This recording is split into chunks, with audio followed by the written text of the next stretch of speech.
Krista. It's an extension of the weekend of Atonement, which means today you get to hear all about Glenn Beck. That's right, I made a half-hour video analyzing 12 minutes of a Glenn Beck rant. It is exactly as horrible as that sounds. I don't know how to prepare you, except to say that if anybody is watching this that has, like, triggers of any kind, like killing, or politics, or racism, or douche bro-y sexism. There's so much here. Just don't. I recommend, actually, that no one watch this video. Chris, that includes you. No one should ever watch Glenn Beck for any reason. Now that you are prepared, let us begin! I have a notepad here, and I'm just gonna write down every time there's an unstated assumption. So hopefully this will take us through the syllogisms. Who's going to be rounded up this time? Somebody's getting rounded up. I think you could actually make a case that there are some people that if they were in power, they would say, you know, we just get these atheists or these communists or these progressives. Round them up. No. Do you think there's anybody that could make the case that on the left, if the wrong person gets into power, they would round up the Tea Partiers? They would round up the Jews. And there was a slight jump in tone there from the Tea Partiers to the Jews, which made me kind of nervous, but he's going to explain it all to us, so we don't have to panic. Let me show you how the government is already setting up the Jewish state for an intifada, a massacre. So the word intifada means shaking off, and could be legitimately translated as uprising or insurgency, depending on your political bent, but you cannot translate it as massacre. That doesn't make any sense. Also, the effect of using an Arabic word when there's a legitimate English equivalent is sometimes that it otherizes familiar concepts. Think of the fact that Allah just means God, or jihad just means struggle, or body rituals of the Nasarima. If you haven't heard of that, there's a link right here. This could be irrelevant, or it could be important later on, so it's on the list. And I don't say this lightly, that they're setting up the nation of Israel. But I saw this weekend, and I couldn't believe it. And so we've been doing some homework and some investigation on our own and trying to tie things together, and I can't believe it, but I'm about to go over to the chalkboard with magnets and everything and tie something together. So the government is setting Israel up for something, maybe a massacre, or they're going to be rounded up. It's not clear yet, but hopefully all of this will be clear when he ties it together.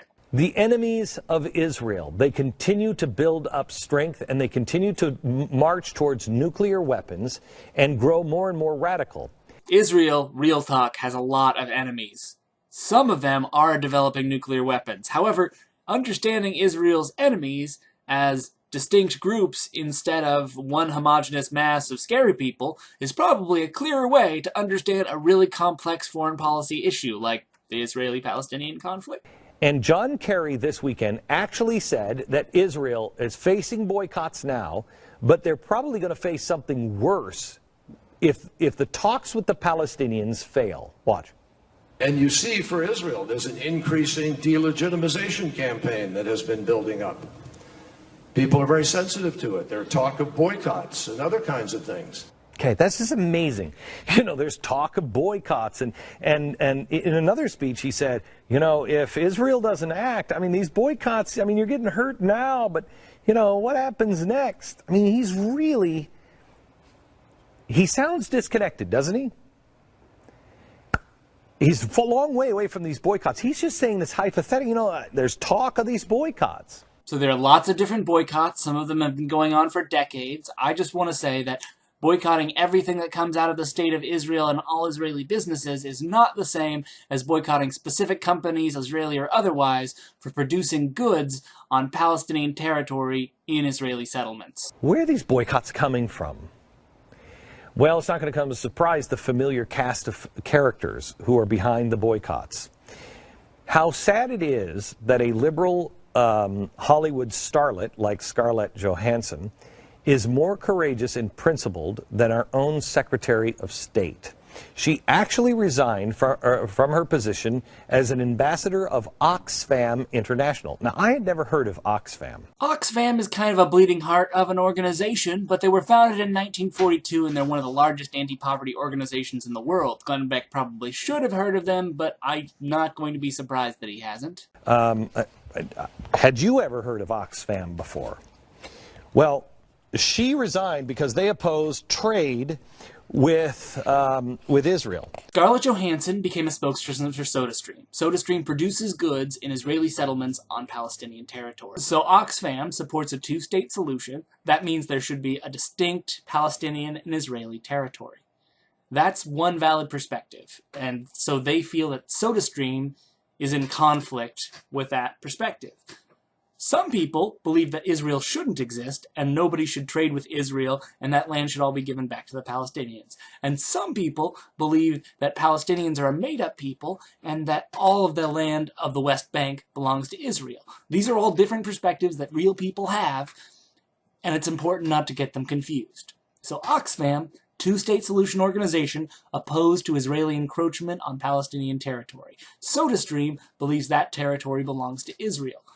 There's a difference of opinion here, and the difference of opinion is not about the existence or validity of the State of Israel. But the important thing is that we have a new item on our list. Oxfam opposes trade with Israel. So let's look at a couple of things, okay? John Kerry is hinting that Oxfam, they're going to boycott. That's what the talk is. That's what the talk is. Okay. And at the end of the day, is John Kerry involved at all? Is the administration involved at all with any of this? Well, we have to look at the money trail here because it will explain a lot. Oxfam, who are they exactly? Well, Oxfam was created. Our magnets don't work. Oh well. Oxfam was co-founded. Or actually, they co-founded with 50 other organizations the Responsibility to Protect. Now, do you remember that? Yes, I do remember. I'm so glad that you asked. So Responsibility to Protect was part of an application of the United Nations Convention Against Genocide. The three principles of the Responsibility to Protect are, number one, the state carries primary responsibility for protecting populations against war crimes, genocide, crimes against humanity, ethnic cleansing, and their incitement. Number two, the international community has a responsibility to encourage and assist states in fulfilling this responsibility. Number three, the international community has a responsibility to use appropriate diplomatic, humanitarian, and other means to protect populations from these crimes. If a state is manifestly failing to protect its populations, the international community must be prepared to take collective action in accordance with the United Nations Charter. Executive summary. Sovereignty is no longer an exclusive protection against foreign interference. It is a charge where states are responsible for the welfare of their people. If you remember, the responsibility to protect is all about Samantha Power. Who is Samantha Power? Samantha Power is the woman who was Cass Sunstein's wife.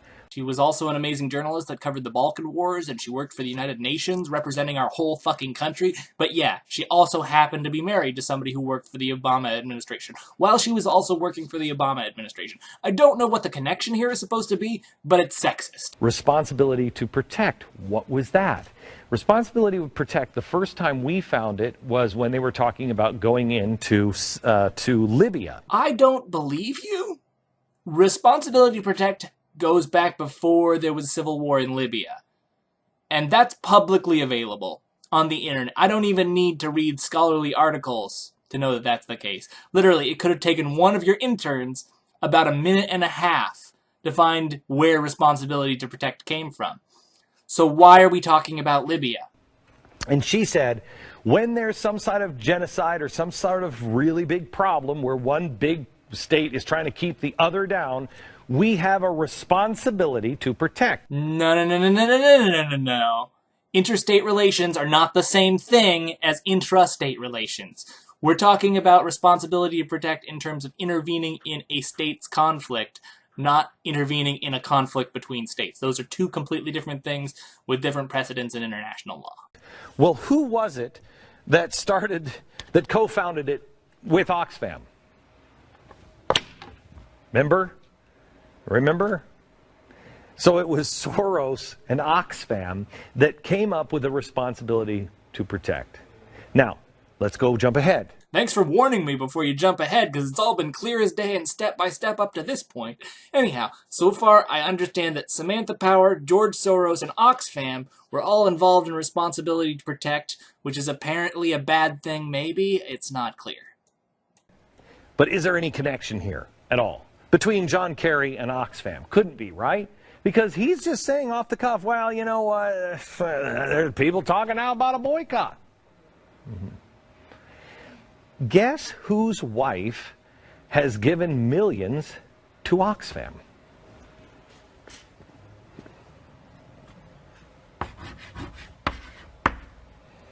It's not Mrs., it's Ms. Yes, it is Ms. And fuck you.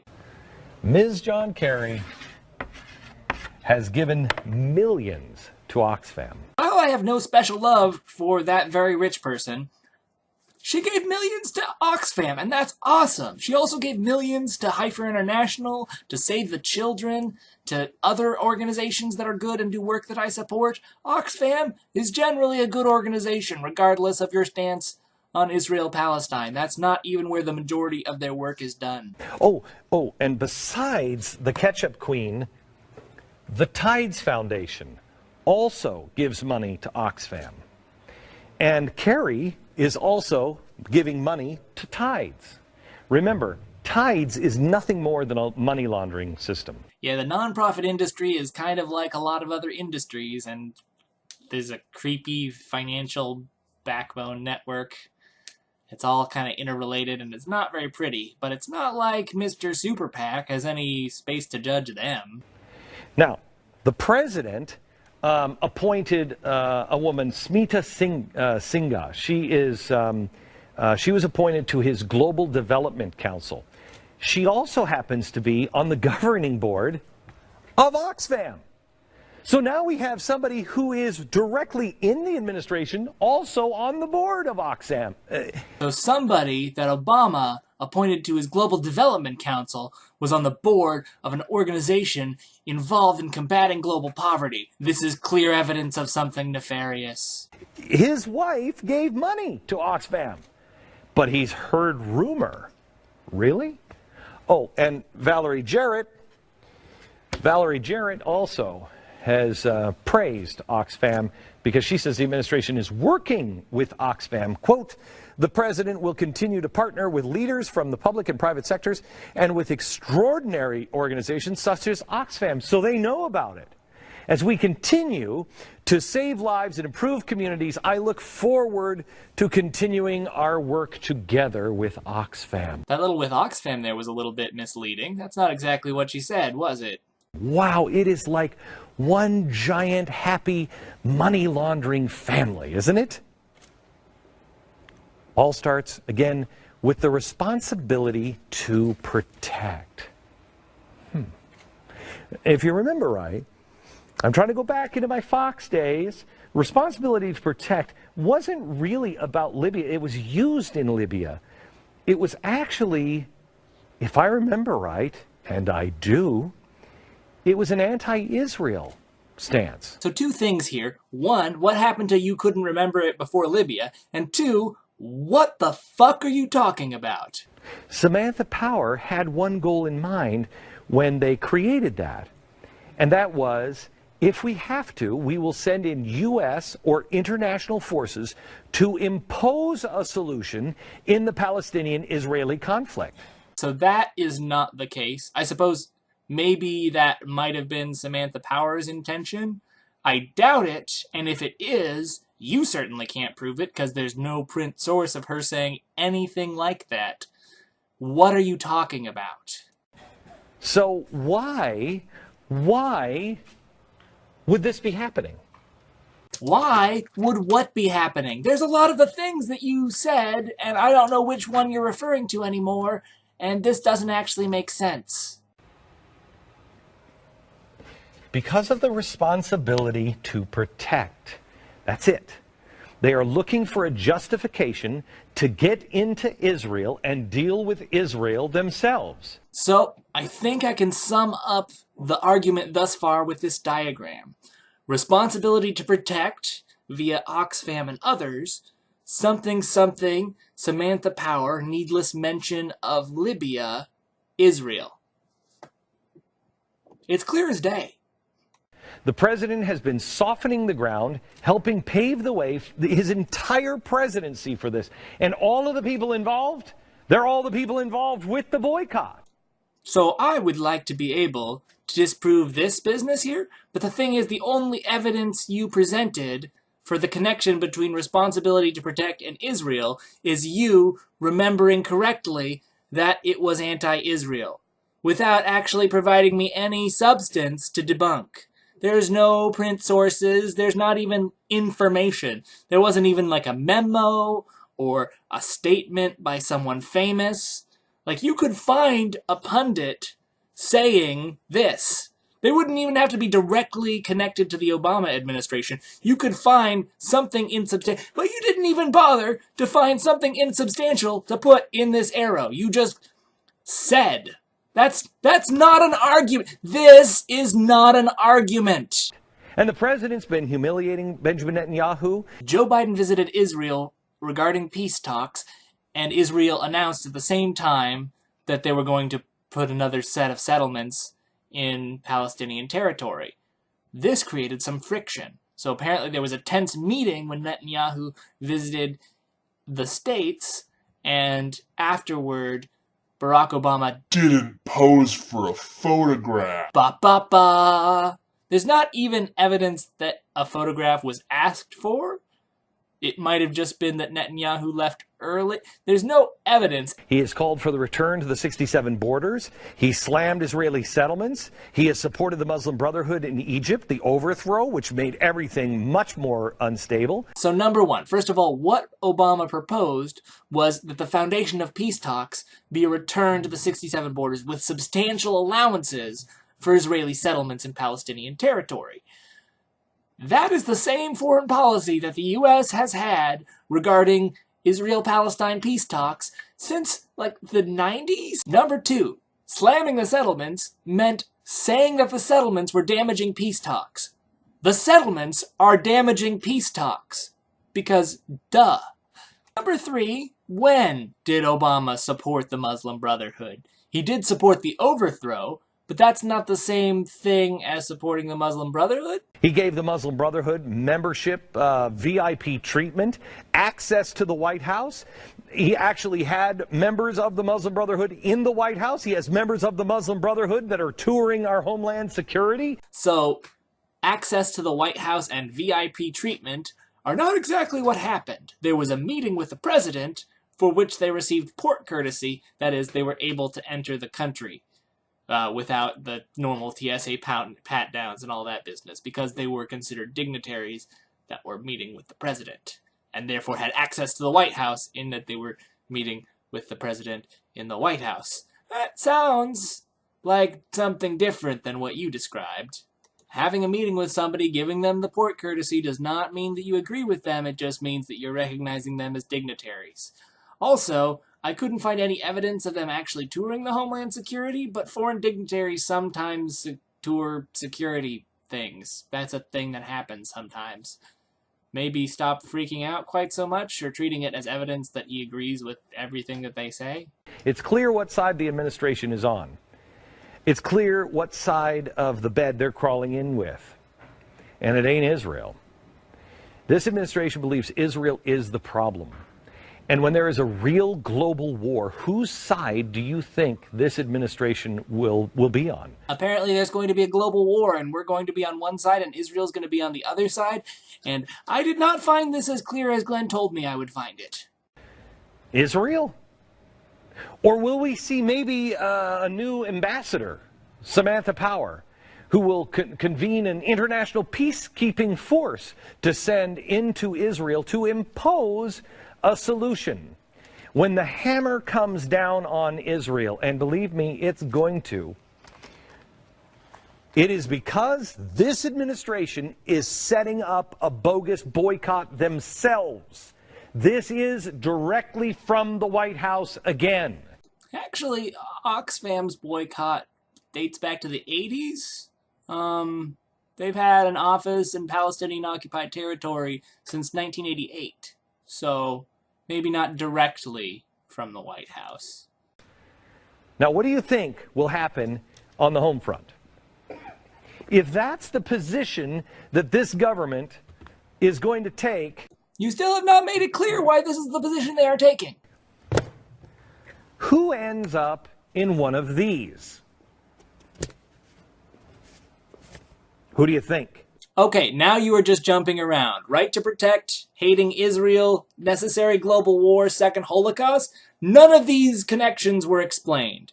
Please show your work. Why is the global war necessary? Why is the second Holocaust necessary? There is not a logical progression between these things. I know it's pretty strong to say what Scalia said.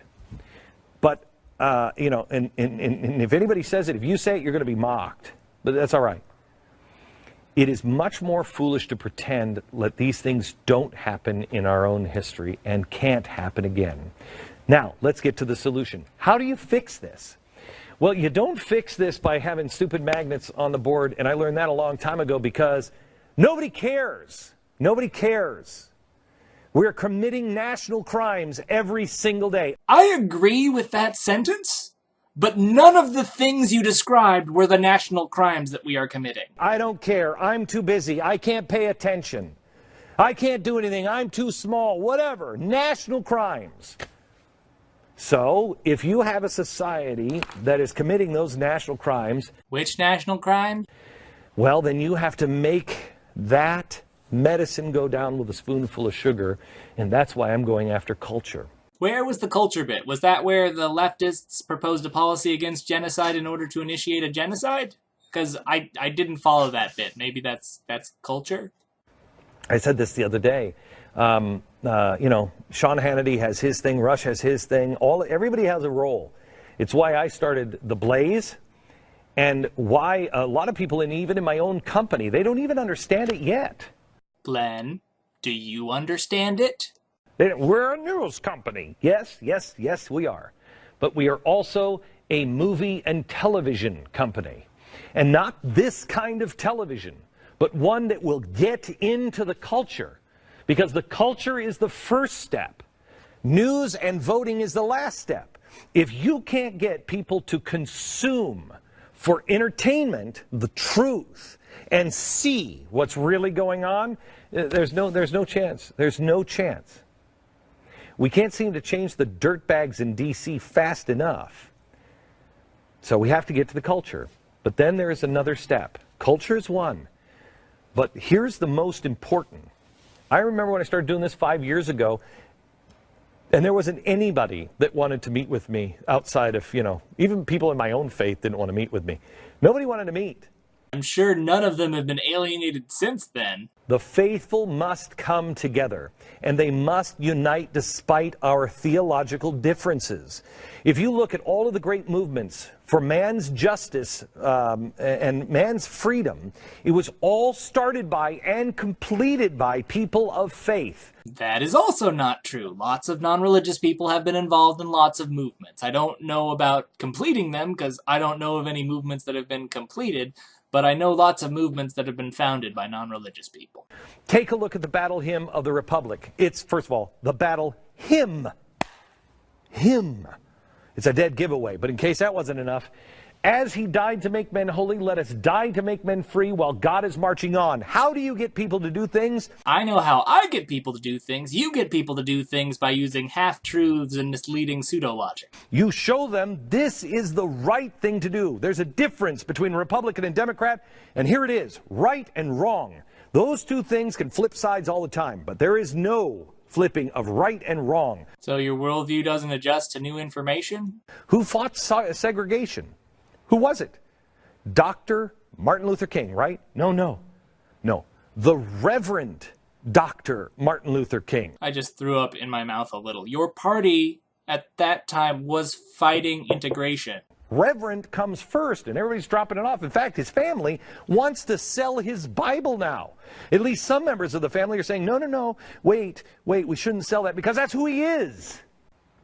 And this time it will be no different. If you want to stop history from repeating itself, you must get into the culture. You must not commit the national crime of I'm too busy, I don't care, I don't know.